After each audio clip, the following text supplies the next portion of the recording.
Thanks, David. So Wynnsday returns this year. Why was the timing right for 2010 to return this popular event? Well, it was interesting. I arrived in Australia about a year ago, and one of the things all the customers told me was, if you could do anything, bring back Wynnsday. It was always the 4th of August, so it was appropriate that we brought it back. And the other reason it was really appropriate to bring back is also to launch a new name, Treasury Wine Estates.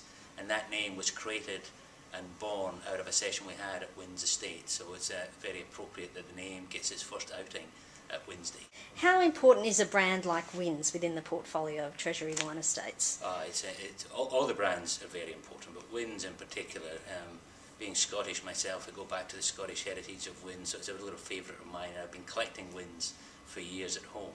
So it's a very important brand, it's a growing brand, it's a premium brand, and it has great international appeal as well. So we're about to start taking it to the international markets. And it sort of speaks to Coonawarra more than anything else. So we own the place as Treasury Wine Estates. Wynns owns it as the brand that lives and breathes out of Coonawarra, and the consumers seem to enjoy it. So it's a win-win for everyone. And I see in today's paper in the adverts for Wynns that the recommended retail price for the black label is in there. Is that in response to retailer discounting and to maintain the premium image of the brand? Yeah, I mean, it's to let the consumer know that this is a premium product, and it's worth paying the premium for, because, as you heard in the stories today from Alan and Sue, the wines are made spectacularly well. We take a lot of time, a lot of energy behind them, and therefore we should be paying the value that the products are worth. Sure. Now, the new name, Treasury Wine Estates, what was the thought process behind coming up with the new name? Well, there's a couple of things. One was Foster's is a beer brand, so we wanted to move away from calling it a wine company after a beer brand.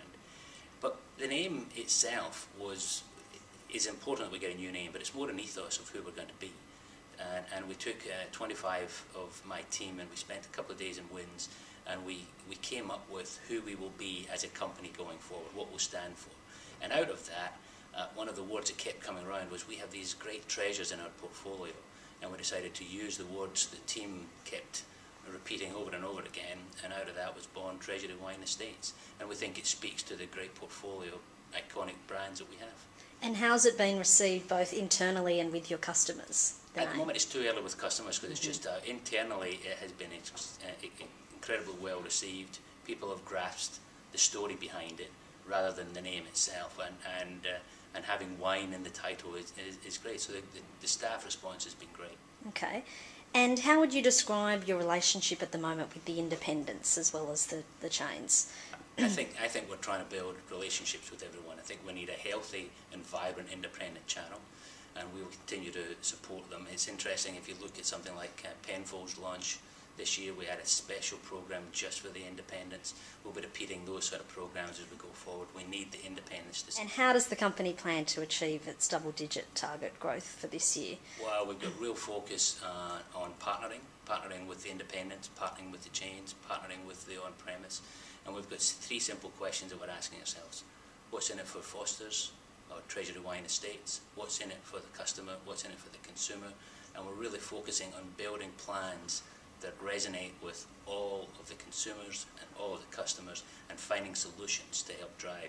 The opportunities are there. There's a lot of wine consumed in Australia, and we want to go in and take some share of that. Okay, David Dearie, thank you. Thank you.